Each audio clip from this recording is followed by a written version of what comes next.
Hello again, and welcome to Winning with the Wrangler at Dick Powell's Leadership Corner, brought to you by Earth, Wind, Fire, Water Training and Development, where our passion is building leaders of today and tomorrow.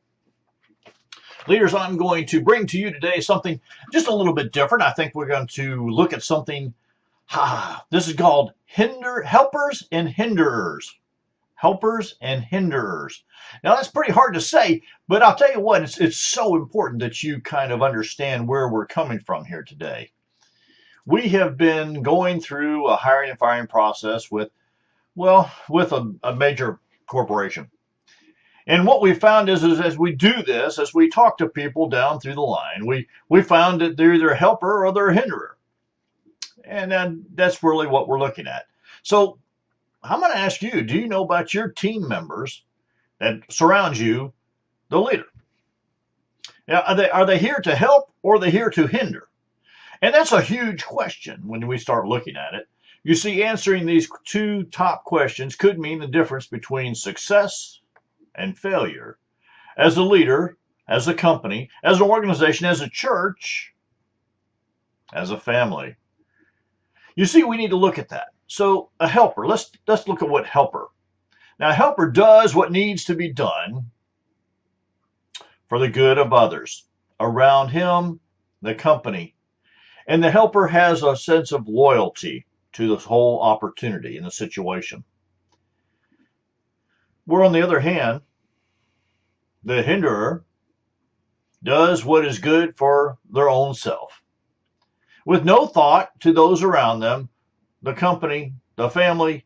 It's just, they're all about themselves and they have no loyalty to anyone or anything.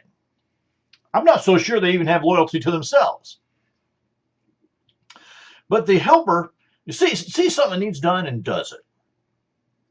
Doesn't have to be asked, doesn't have to be coerced, doesn't have to be trained into it.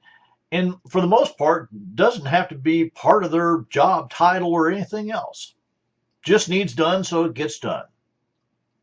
Where the hinderer only does exactly what's expected, exactly what they're told to do, and you'll hear from them all the time, well, no one told me to do that. No one showed me how to do that. No one taught me how to do it. It's always going to be someone else's fault. So as you're working with them, it's something you want to listen to. Now, a helper is all about the mission. You know, when we look at different things, we always look at the vision, the future picture, but we're always asking what's your mission, your purpose, your calling. And in an organization, in a company, in a church, in a family, you kind of have to have that if you ever want to accomplish anything. Now, the hinderer, for them, it's all about the position or the title. Now, you've known these people. They'll do anything to get a title. They'll do anything to get a trophy. They'll do anything to get a badge. They'll do anything they can, but it's all about them. It's something they can add to their resume. It's something they can add to some conversation that they're going to be in, because it's always all about them. You see, when it's about the mission, it's about other people. It's about the organization. It's about the company. It's about the church. It's about the family. It's about the group of people that you care about. But a hinderer, that's not at all what's in their world. They can't even see that far. And quite frankly, that's what hurts. Now, let me tell you about another helper. This is one that I love, okay? Helpers that can be counted on to finish the task when it's given to them every time. You know, I've known some people who could finish a task now and then, and if they were coerced into it, paid extra, had overtime, you know, there was always some agreement that had to be made for them to achieve or finish the task. And there was always some kind of, you know, back and forth delegate. We're going to, no, that's not what I'm talking about. What I'm talking about is you were asked to do something, you did it, and you completed it on time, every time, no questions asked. There was none of this going back and forth and bartering as to when it would get done, how much it would cost, and how much they were going to make. You see, again, it's all about them. Now, a hinderer, a hinderer talks big, but never finishes without help. And you know these kind of people. They come on strong. Oh, we can't do that. And so they get we to go out there and get something done, and it's you who gets it all done and finished up, and they stand back and watch and take the credit. You see, that's a hinderer. You know, people that talk big, I oftentimes think it's pretty funny. I started my big career out on the line crew, and you know the ones who talk big got shuttled off pretty quick because big mouths never made big actions. You see, and on a 10-man work crew, I'm gonna tell you what, they get weeded out pretty darn quick. They don't last very long. But I've noticed this even in churches. The big talkers are always talking about things that could be done, should be done, ought to be done, and we can do it. But when it actually comes down to getting the work done, it's that one or two people who are the helpers, and they can be counted on to finish the project every time on time, under budget. And, you know, it's just they're such a wonderful group of people to work with and around. Now, let me tell you about another helper. This helper loves what they do. They love what they do. They're happy and they're joy to be around. And you know those kind of people. As soon as they come through the door, they bring the sunshine with them. And they're just fun to be around. They're fun to work with. You get that? Work with. The hinderer on the other side, you've worked with these also. You've had them around you. They're the ones always looking for a new job, complaining and bickering, and they're never a joy to be around. Okay? They're always out there saying, boy, if I just could have this job. If I just had this amount of money, I could do this. If. And they're full of ifs. Now, if you've got somebody like that in your team and your crew, I'm going to tell you what, they're going to pull you down and pull you back. You see, a hinderer has the ability, it's unfortunate because people sometimes gravitate to that person. They actually have some qualities that make people want to listen to them. They might be just exceptional speakers. But if they're always looking for that next job, if they're always complaining about the job they have, they're not thankful at all for where they're at. Be cautious. Be cautious. Because they're hinderers, not helpers. Now, a helper that I oftentimes try to put on teams, and I try to make sure I find someone who has this quality. This helper takes and sees joy. They take joy in seeing and helping others succeed. You see, they take time to build relationships with people and find out what the other person's hopes and dreams and desires are. And then they just do their best to help them with that.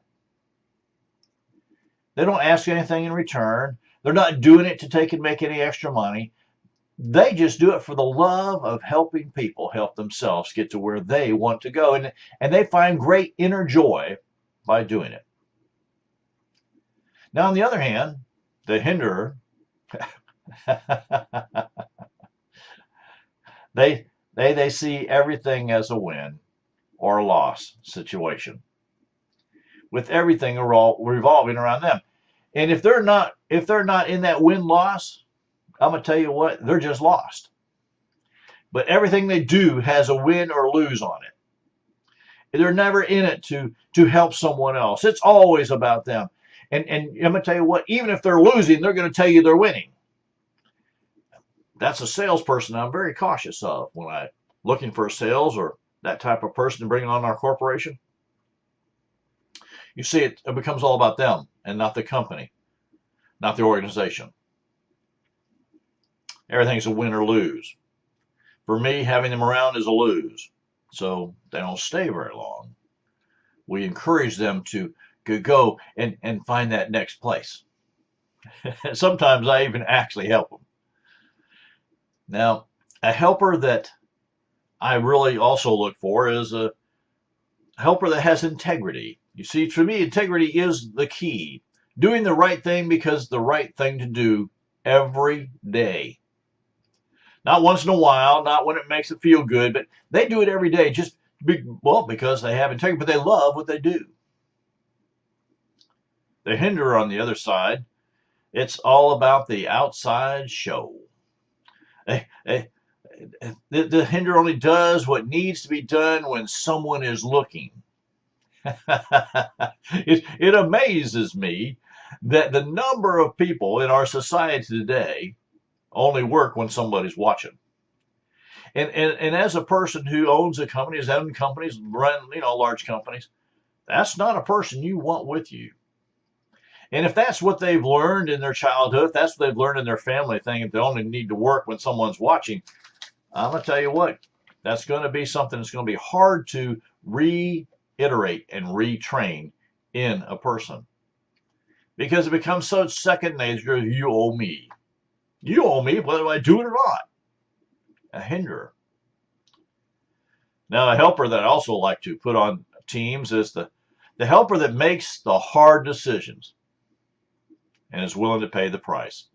You know that decision that you have to make, and it's not going to be popular. That decision you have to make, and you know it's going to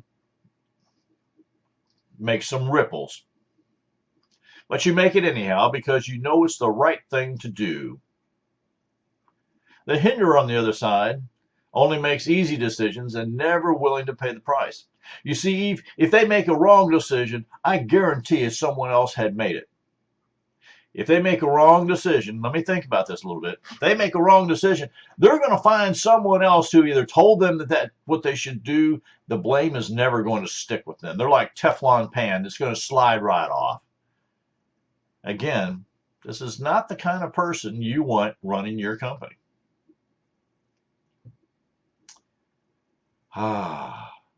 Just a crazy thing, isn't it?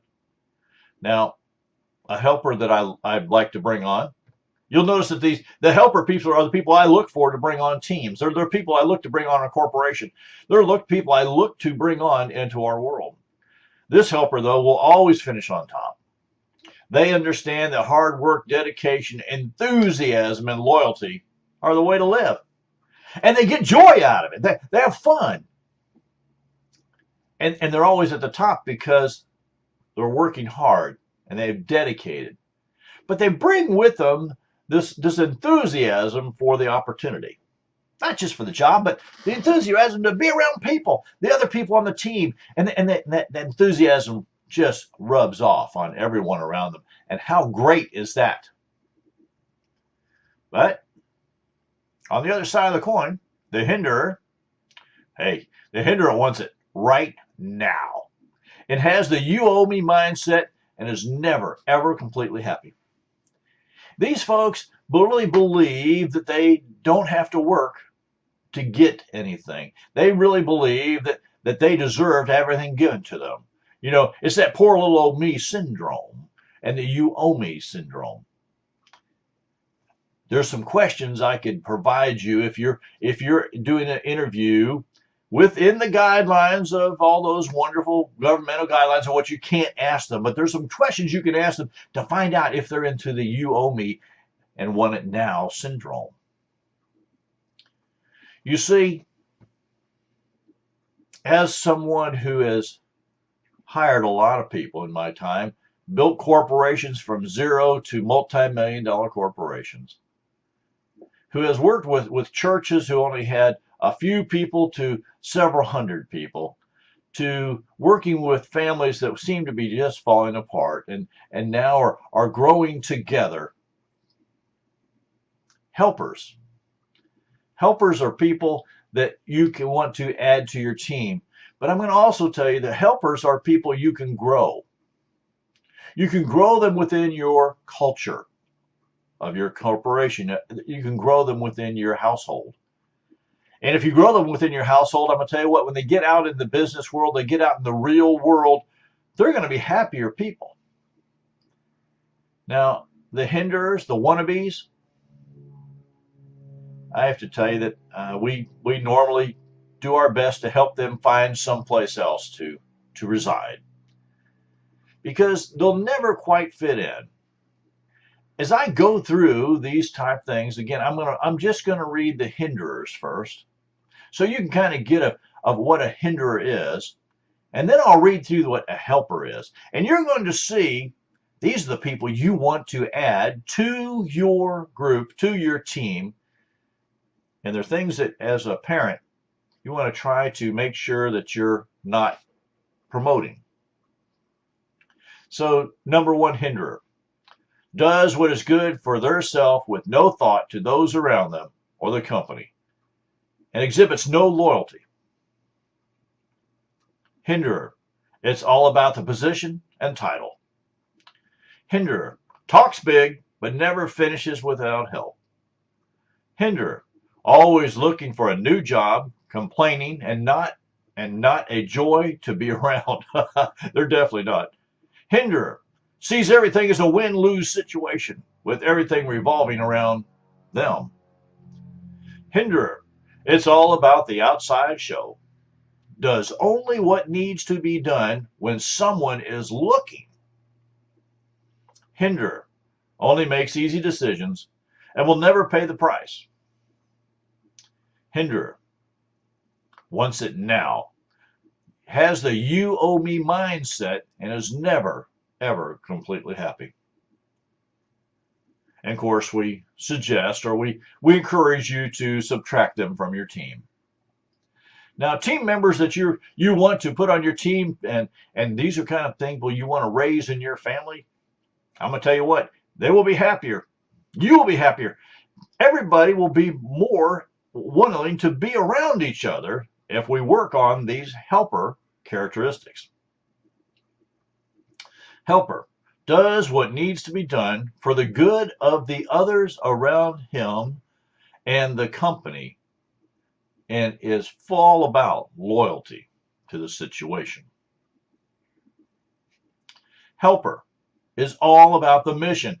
In other words, they bought into the mission, and they're all about it. They make all their decisions through that looking glass. Helper can be counted on to finish the task every time, on time. Helper loves what they do, are happy, and a joy to be around. Helper takes joy in seeing and helping others succeed. I just love that one. Helper, integrity is the key here, doing the right thing because it's the right thing to do every day. Helper makes the hard decisions and is willing to pay the price. Helper will always finish on top. They understand that hard work, dedication, enthusiasm, and loyalty are the way to live. And helpers, those are the people we want to add. Those are the people we want to grow. And we can grow them. Even if they come on as a hinderer, you have the opportunity as a leader to help grow them into helpers. Now, some people are capable of doing that, and some are not. And I understand that. I do think, though, it's our job to do our best, to try to change them or help them see the light, be better, from being a hinderer to a helper. I hope this has helped you a little bit. This has been a part of, golly, I'll tell you what, it's just a part of how things go. And it's also a part of how life really is structured. Now, I'm going to finish up today. I'm going to follow up this Hinderers and Helpers piece with a piece called CDI. In CDI, I have to tell you, it was really funny how it came about. My wife, Miss Robin, said to me, she said, you know, these are three things that if we could just do our best to teach people and let them know that the CDI is the way to go. I said, okay, you're going to have to explain it to me. And so we really fleshed this out. CDI, here's what it means. Communicate, delegate, initiate.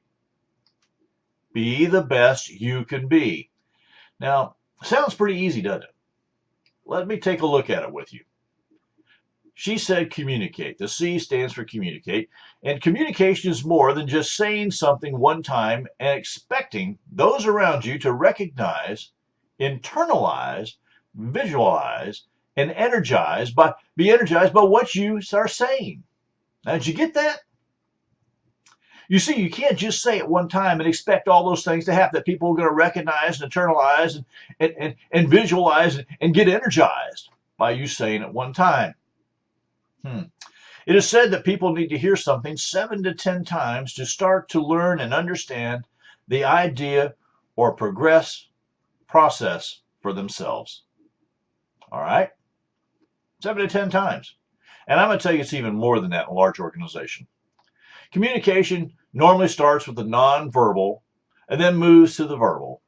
The eyes take over to relay and insert the thoughts to the brain. Then, if it is also written down by the learner, it is added to the sensory of touch, sight, and motion, further embedding the idea. Then this process must be repeated daily until it is a full part of what has always been in your mind.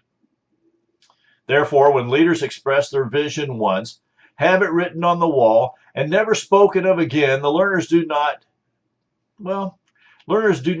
take the opportunity to process or even take an interest in the vision of the leader of the organization. And we see this all the time. We'll go into a church and they'll say, yes, we have a vision. It's on the wall and it's on our letterhead. And I said, well, how often do you tell people what that vision is from the pulpit or from the front of the church? Oh, we don't do that.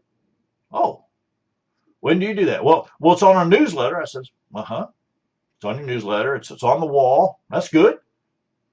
When do you talk about it? When do you let people know how you're doing on it? When do you keep them informed? You see, the communication piece is such a bigger piece than what they had ever thought. They thought all they had to do is write it down one time. Everybody would suck it in and buy into it and live it. And in the real world, that's not how it works. So communication is something more than just writing it down, saying it one time, moving through the present, and it's not just there. Well, Miss Robbins said CDI. Remember, communicate, delegate, initiate. She said D stood for delegation, or delegate. She said delegate is a fine art of involving more participants in any endeavor. Leaders who are comfortable with the sharing and mentoring process have learned that the more individuals who are involved, the stronger the foundation. This is not learned overnight. It takes time to build relationships with those around you. It is the best of the best in the leadership model of mentor or coach to share responsibilities. Leaders, ladies and gentlemen, let me give you a little tip here. We as leaders sometimes get so wrapped up into things, we do things all ourselves, and we do not delegate. And when that happens, when we don't delegate, when we don't share this fine art of leadership, we send a non-verbal, an individual message to each and every person out there. You're not needed. You're not wanted. You're not smart enough. You're not fast enough. And by the way, why are you here? You see? And then we turn around and wonder, well, how come we don't have a bigger congregation? How come our company is dying?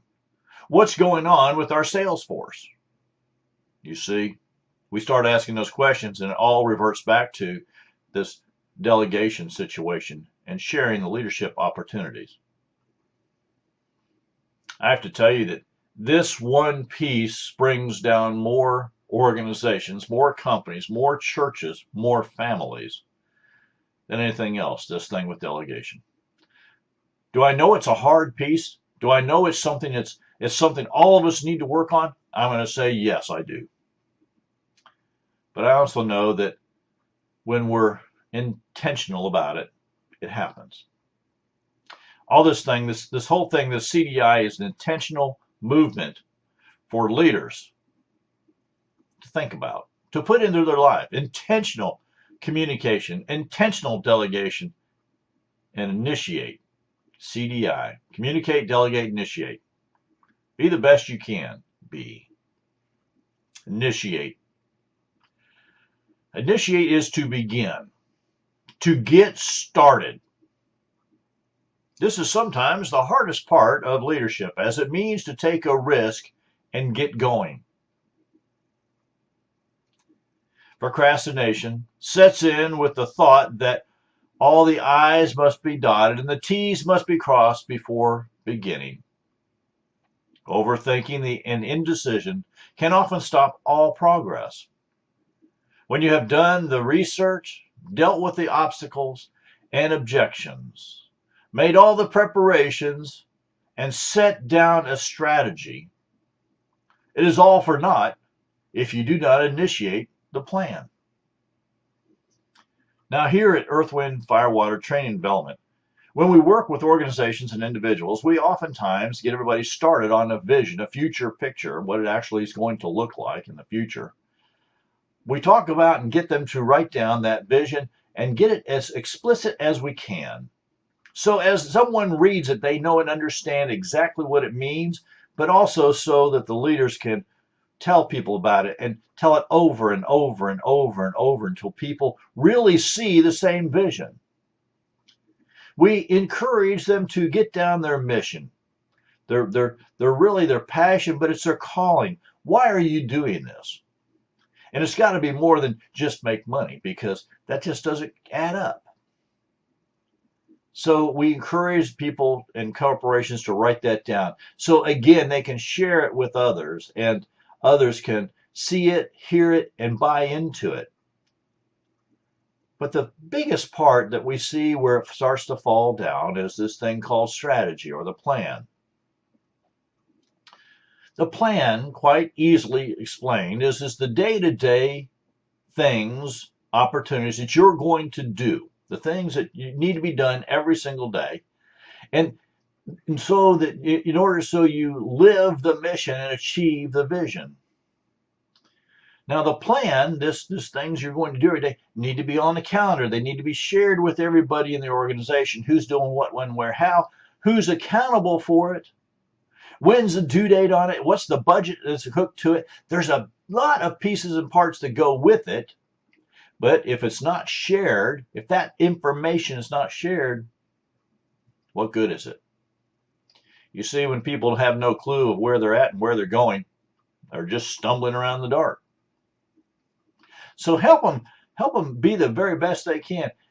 Encourage them to be the very best they can. You see, CDI is what makes leaders make more leaders.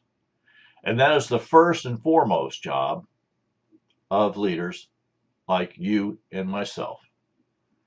It's what we're called to do is encourage and build more leaders. CDI, communicate, delegate, initiate. These are three of the most important things that any leader can learn and share. When a leader learns to communicate everything, and really to communicate with everyone at every level, and have an open communication from all levels up and down the aisle so everyone can understand what's happening. When leaders can delegate and share their leadership opportunities so that everyone again has a part and a piece. And leaders, when we start to initiate these type of opportunities, our company will grow, our organization will grow, our church will grow, and our family will start coming together and grow. It's an amazing thing. Now, on behalf of myself, Dick Powell, and the whole Leadership Corner team, we want to say thank you for being a part of today's program. If you have any questions or comments on today's program, don't hesitate. Give us an email, dick@leadershipwrangler.com, dick@leadershipwrangler.com. Set your very own appointment with me at www.leadershipwrangler.com. Or you know what, if it's a burning question, you need it done right now, give me a call. 727-422-1833. 727-422-1833. And really, I'm serious. When your organization, your individuals, when you're ready to learn more about leadership and accountability, you would like to have the Leadership Wrangler come to your location, all you've got to do is go and set a time and date on the website, www.leadershipwrangler.com. And until next time, this is DW the Wrangler saying, ride hard, ride fast.